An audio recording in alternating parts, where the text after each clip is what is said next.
Merci beaucoup d'abord pour cette invitation, chers collègues, chers amis. Je vais essayer, la présentation que je vais faire aujourd'hui, le droit subverti par les algorithmes, approche pragmatique du tournant numérique en droit. Je vais essayer, en un temps limité, de défendre un argument qui est tout à fait le mien, à savoir que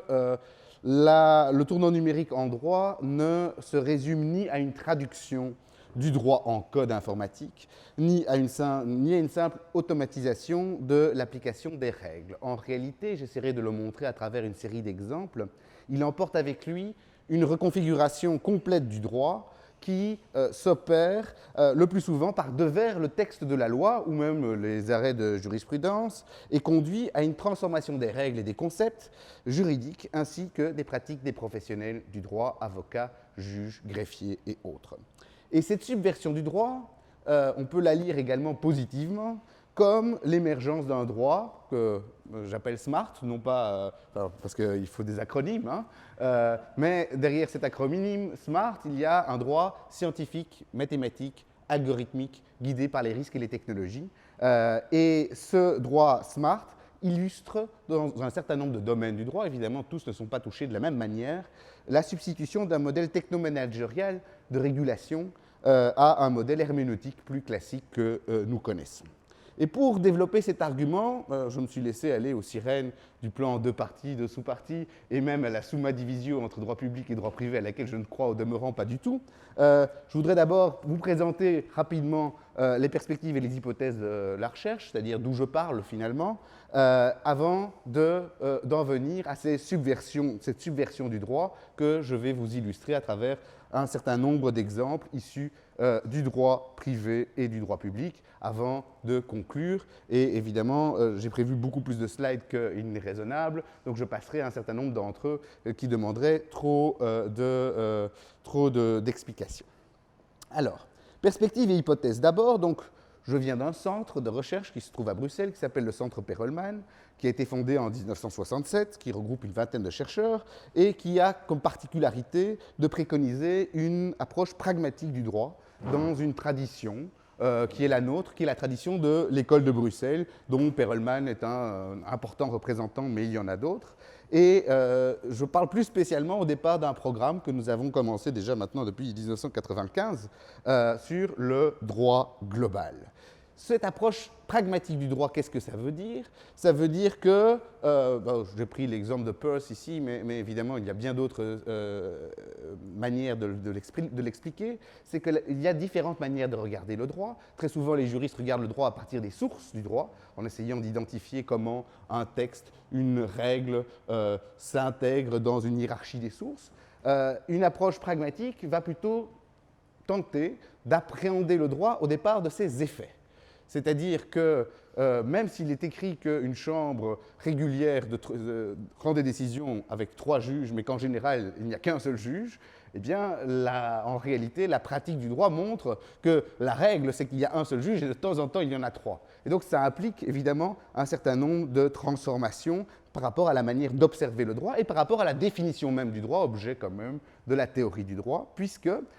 étudier le droit par ses usages et ses effets, plutôt que par ses sources, implique que le droit n'est pas perçu simplement comme un système organisé de normes, mais comme un ensemble de pratiques qui sont matériellement inscrites dans des contextes. C'est-à-dire que bien sûr, il y a des règles, mais que vous pouvez étudier toutes les règles de droit, vous ne connaîtrez pas encore le droit si vous ne regardez pas comment les juges travaillent, comment les avocats travaillent, comment les greffiers travaillent. Et c'est d'ailleurs la raison pour laquelle, quand les étudiants ont fini leurs études de droit, ils doivent encore faire un stage pour apprendre tout ce qui n'a pas pu leur être appris dans les auditoires. Et donc s'intéresser à ce travail des acteurs et aux perspectives qu'eux-mêmes développent. Donc cette approche pragmatique, on l'a appliquée à ce qu'on a appelé le droit global. Alors c'est encore un gros mot parce que beaucoup de gens considèrent que ça n'existe pas, bien qu'on l'enseigne de plus en plus,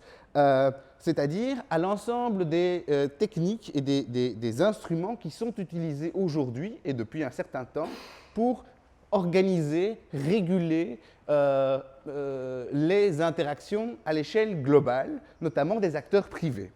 Et c'est dans ce cadre-là que ce que nous avons examiné, ce ne sont pas simplement des textes juridiques classiques, le code, les traités internationaux, etc., mais nous nous sommes intéressés à une série d'instruments qui produisent des effets qui sont, disons, fonctionnellement équivalents à ceux que produisent le droit dans des domaines qui sont traditionnellement ceux que régissent le droit, mais avec des modes de fonctionnement différents.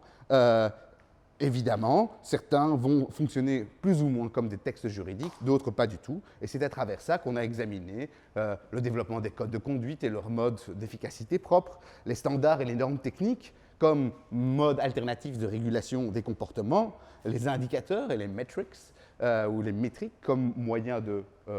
réguler. Et ça, les universitaires connaissent très bien à travers les différents classements qui ont conduit à une série d'effets très significatifs. Et c'est dans le prolongement de ceci qu'on s'est intéressé aux logiciels et aux dispositifs technologiques comme des manières de créer des règles à l'échelle globale sans passer ni par un traité international, ni par une loi en bonne et due forme. Et donc, du coup, cet intérêt pour le tournant numérique avec cette hypothèse du droit smart. Alors, le tournant numérique, ben, ça fait quand même écrire un certain nombre de personnes. Vous avez une série de perspectives. Il y en a une qui a pris beaucoup de place, notamment en France, à travers la publication du livre Justice digitale, qui a décidé d'examiner, comme un certain nombre d'autres auteurs, en ce compris en Allemagne avec cet ouvrage que je conseille vivement de Thomas Festing, d'analyser le tournant numérique comme une révolution graphique. C'est-à-dire qu'au fond, de la même manière que le passage des rouleaux au code ont une implication sur la manière de faire du droit, le passage de l'écriture à l'utilisation de code informatique aurait une série d'implications qui transformeraient le droit. Je ne dis pas que ceci n'est pas exact, évidemment, mais l'hypothèse ne se paraît pas suffisamment spécifique pour examiner des questions pratiques. À côté de ça, il y a une autre hypothèse dans laquelle je me sens plus à l'aise, mais qui est évidemment plus générale et plus de théorie du droit. C'est l'idée qu'au fond, le tournant numérique en droit conduit à l'émergence d'un modèle technomanagérial et à la naissance d'un droit dit ambiant. Alors, quelle est l'idée, simplement? C'est que les comportements sont de plus en plus contraints, non pas par une règle qui serait liée à la conscience des acteurs, etc., mais les comportements sont contraints par l'environnement, et finalement, la règle de droit se trouve parfois être redondante par rapport aux contraintes qui sont intégrées dans l'environnement. Exemple classique, le gendarme couché. Si vous roulez en voiture, il y a une limitation de vitesse. À partir du moment où vous n'êtes plus en mesure physiquement de dépasser la vitesse sans casser votre voiture, eh bien c'est une manière de contraindre le comportement qui est directement intégré dans l'environnement. Et forcément, dans un environnement numérique, les occasions sont d'autant plus multiples. Donc, c'est dans cette foulée-là qu'on a développé, avec spécialement un collègue, professeur David Restrepo à Marilès, cette idée d'un droit smart, reprenant, alors mettant ensemble une série de phénomènes qu'on peut observer dans un certain nombre d'exemples, c'est-à-dire d'un droit qu'on veut de plus en plus, et c'est une demande en ce compris du pouvoir politique plus scientifique, c'est-à-dire basé sur des preuves, sur des données, sur des tests, sur des formes d'optimisation, un droit plus mathématique, où on va essayer de construire un certain nombre de concepts juridiques à travers des formalisations algorithmiques, parce qu'on veut l'automatiser dans une certaine mesure, et guidé par les risques et les technologies. Les technologies, c'est évident, les risques, parce que bien souvent, les objets qu'on voit émerger s'appuient sur des probabilités et sur les sciences actuarielles. Alors, quelle subversion du droit?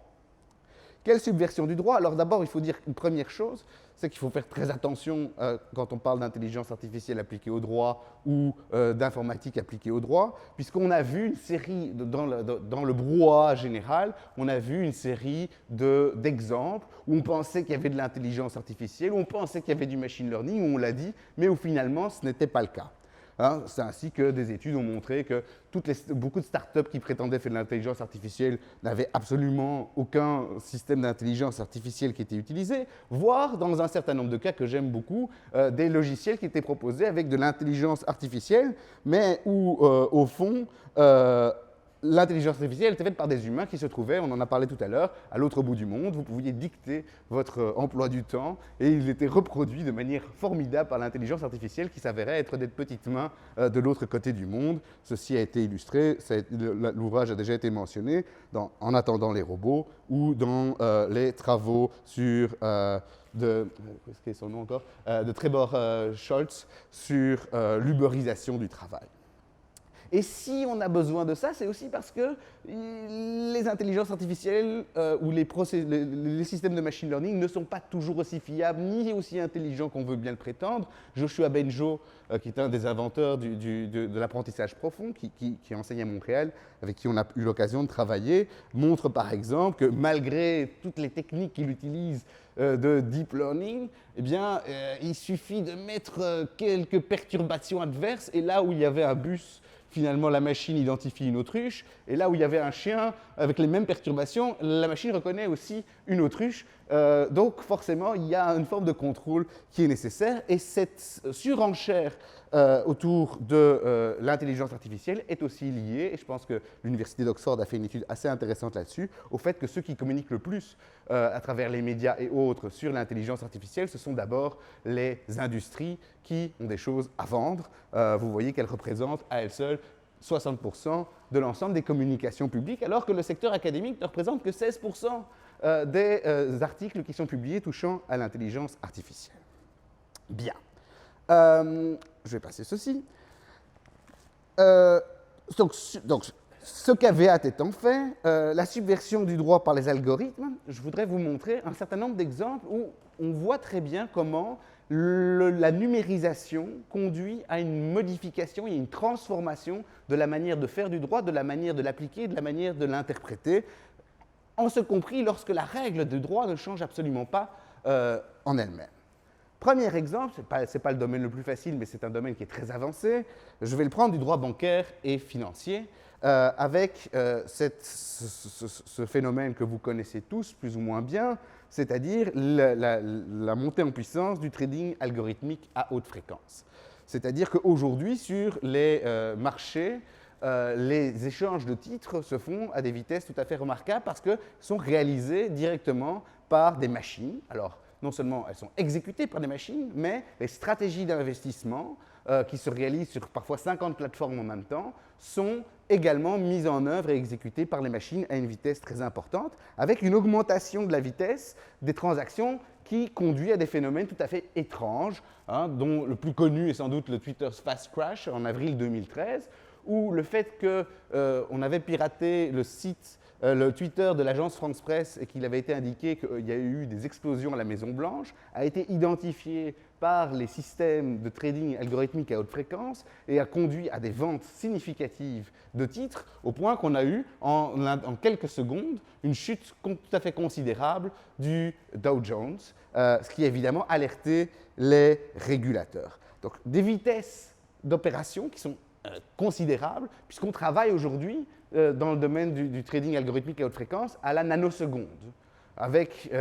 Donc on est vraiment dans des processus qui sont extrêmement rapides, avec des stratégies d'investissement qui sont parfois extrêmement prédatrices d'une certaine logique de marché, puisque dans certains cas, les techniques utilisées par ces systèmes de trading visent à donner l'impression qu'il se produit quelque chose sur le marché, et, par exemple à faire des offres, et à les annuler au moment où les acteurs auront agi en fonction de cette information et à réaliser à cette occasion un gain de petite ampleur, mais qui se réalise toutes les nanosecondes, donc qui finit par être un gain appréciable.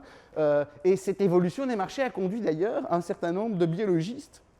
à examiner avec leurs techniques les phénomènes boursiers. C'est un article qui a été publié dans Nature, et où ils ont montré que le fast crash était évidemment un événement tout à fait remarquable, mais que si on regardait dans le détail le fonctionnement des marchés, il y avait au fond ces fast crashs se passaient de manière très très régulière, mais à des échelles extrêmement petites qui faisaient qu'on ne les identifiait pas. Ce qui veut dire